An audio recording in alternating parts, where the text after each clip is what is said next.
Shalom. దేవుని పరిశుద్ధ నామానికి మహిమ ఘనత ప్రభావములు కలుగును గాక. మన ప్రభువును రక్షకుడైన యేసుక్రీస్తు యెహోషువ మెస్సీయ నామంలో ఆత్మీయులైన దేవుని బిడ్డలైన మీ అందరికీ నా హృదయపూర్వక వందనాలు. దేవత దేవుని మహాకృప ఈరోజంతా మనందరికీ తోడుగా ఉండి మనల్ని నడిపించును గాక. ఆమేన్. 41వ దావీదు కీర్తన 1వ వచనంలో పరిశుద్ధాత్మ దేవుడు ఒక చక్కని విషయాన్ని ఈరోజు మనకు నేర్పించబోతున్నారు. 41వ దావీదు కీర్తన 1వ వచనం. భేదాలను కటాక్షించువాడు ధన్యుడు, ఆపత్కాలమందు యెహోవా వానిని తప్పించును. భేదాలను కటాక్షించువాడు ధన్యుడు, ఆపత్కాలమందు యెహోవా వానిని తప్పించును. దేవుని యొక్క కాపుదల మన మీద ఉండాలంటే, దేవుని యొక్క కాపుదల మన కుటుంబాల మీద ఉండాలంటే అనేక విషయాలను మన పరిశుద్ధ గ్రంథంలో చూడగలుగుతూ ఉంటాం. అందులో మొదటిది నీతి, న్యాయ, యథార్థతలు కలిగి ఆయన వాక్యమును విని వాక్యానుసారమైన జీవితాన్ని జీవించడము.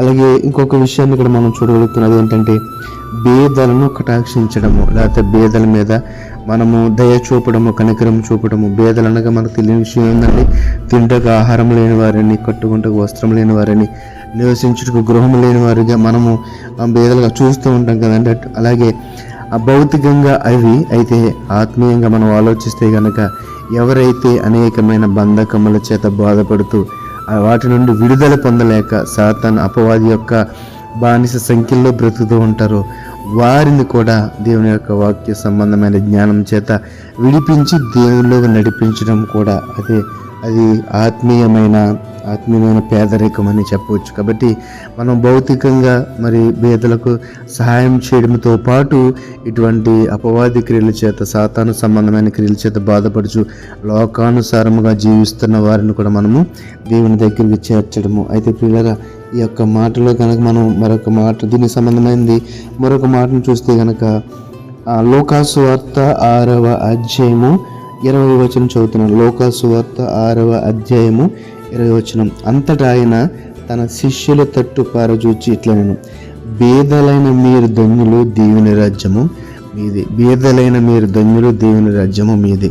అంటే భేదవారిని, లేకపోతే దరిద్రులను, లేని వారిని ఎవరైతే చిన్న చూపు చూస్తున్నారో వారందరూ గమనించవలసిన ఒక మాటను మనం అక్కడ చూస్తున్నాము. భేదలైన మీరు ధన్యులు, దేవుని రాజ్యము మీది. ఎందుకంటే మరి దేవుడైన వాడు, దరిద్రుడైన వాడు, పేదరికంలో ఉన్నవాడికి ఎంజాయ్ చేసే స్థితి అంతగా ఉండకపోవచ్చు.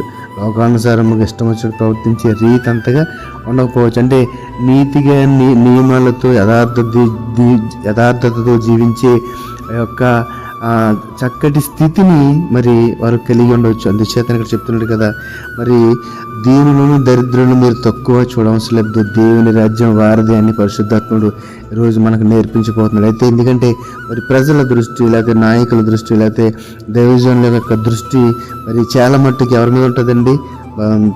ధనికుల మీదే ఉంటుంది కదండి. ధనికుల మీదే ఉంటుంది. కానుకలు గట్టిగా ఇస్తూ ఉంటారు, లేదా బాగా చూస్తూ ఉంటారు, వారి మీదే ఉంటూ ఉంటుంది. అయితే ఇక్కడ చెప్తున్న మాట ఏంటి తెలుసా? అంటే వాళ్ళని కదా, ఈ ప్రపంచంలో ఎవరికైనా సరే చెప్తున్న మాట ఏంటో తెలుసండి. ఇక్కడ రాయబడిన మాట, భేదలైన వారిదే దేవుని రాజ్యం, భేదలైన మీరు ధన్యులు, దేవుని రాజ్యము వారిదని మనం అక్కడ చూడగలుగుతున్నాం. కాబట్టి నా ప్రియమైన సహోదరి సహోదరులారా, మనము చేయవలసిన పనిని పరిశుద్ధాత్ముడు ఈరోజు మనకి నేర్పిస్తున్నాడండి. 10వ వచనం, గలతీయులకు రాసిన పత్రిక 2వ అధ్యాయం 10వ వచనం. మేము భేదలను జ్ఞాపకము చేసుకోవాలని మాత్రమే వారు కోరేది, అలాగూ చేయుటకు నేను ఆసక్తిని కలిగి ఉంటున్నానని పౌలు గారు చెప్తున్న మాటని కూడా చూస్తున్నాము. మేము భేదాలను జ్ఞాపకము చేసుకొని వాళ్ళని మాత్రమే వారి కోరిరి, నేను అలాగో చేటుకు ఆసక్తి కలిగి ఉంటాను. మనం కూడా మరి ఎవరైతే సాతాను క్రియల చేత, అపవాది శోధనల చేత బంధింపబడి ఉన్నారో వారందరినీ విడిపించాలి. భౌతికంగా ఎవరైతే తినుటగా ఆహారం లేక, కట్టుకుంటే వస్త్రం లేక, గృహములు లేక, లేకపోతే అనేకమైన సమస్యలు శోధనల చేత ఉండి మరి మన చెంతకు వచ్చారు వారందరినీ ఆదరించవలసిన అవసరత మనందుకు ఎంతైనా ఉంది. కాబట్టి ఇది వాక్యానుసారము, లేఖనానుసారం. కాబట్టి దేవుని వాక్యం ద్వారా మనం ఈరోజు హెచ్చరించబడిన మనము అటు రీతిగా మరి వారిని ఆదుకొని మరి ధన్యతను, ఆ యొక్క దీవెను మనం పొందుకుందాం. అటువంటి కృప తండ్రి అయిన దేవుడు మనందరికీ దయచేయను గాక. ఆమేన్. పరిశుద్ధుడ, మహోన్నత, మహాగండ మీకు వందనాలు, స్తుతులు, స్తోత్రాలు. భేదాలను కనికరించేవాడు ధన్యుడని, కటాక్షించేవాడు ధన్యుడని ఈరోజు మాకు నేర్పించారు. ఆయన మరి పరలోక రాజ్యము భేదలదని, మరి వారిని భేదలను, దరిద్రులను చూసి ఎవరైతే మరి తక్కువగా అంచనా వేస్తున్నారో, హీనంగా చూస్తున్నారో వారందరికీ కూడా మీరు ఈరోజు నేర్పించారు ప్రభా. వారిదే పరలోక రాజ్యం అనగా వారిలాగా బ్రతకాలని, దీనత్వం కలిగి బ్రతకాలని, మరి ఆ యొక్క ప్రేమ కలిగి బ్రతకాలని, కరుణ కలిగి బ్రతకాలని మాకు నేర్పించారు. అట్టి కృపను మాకు దయచేయండి. అట్లా బ్రతికి ఆ యొక్క రీతిని మాకు తెలియజేయండి. వాక్యంతో మాకు బోధించినందుకు, హెచ్చరించినందుకు మీకు వందనాలు, స్తోత్రాలు చెల్లించుకుంటున్నాను. నజరేయుడైన యేసు మెస్సీ నామములో ప్రార్థన అడిగి వేడుకొనుచున్నాము తండ్రి. ఆమేన్, ఆమేన్. షాలోమ్. అందరికీ వందనాలు.